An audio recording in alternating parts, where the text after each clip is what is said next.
wako, lakini mtu wa nne anaonekana. Nataka nikwambie, unahitaji mtu wa nne, unahitaji mtu wa nne, anatembea naye katika mambo ambayo unapitia. Need the fourth man. And that is the presence of God. The way we pray one day, say, Lord, He is on my presence. Praise the Lord. In the book of Psalm chapter 139, verse 7 to 8.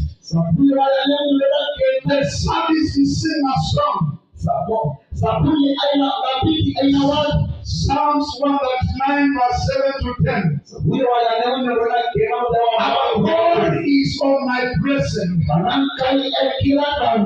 He is a God who is always present.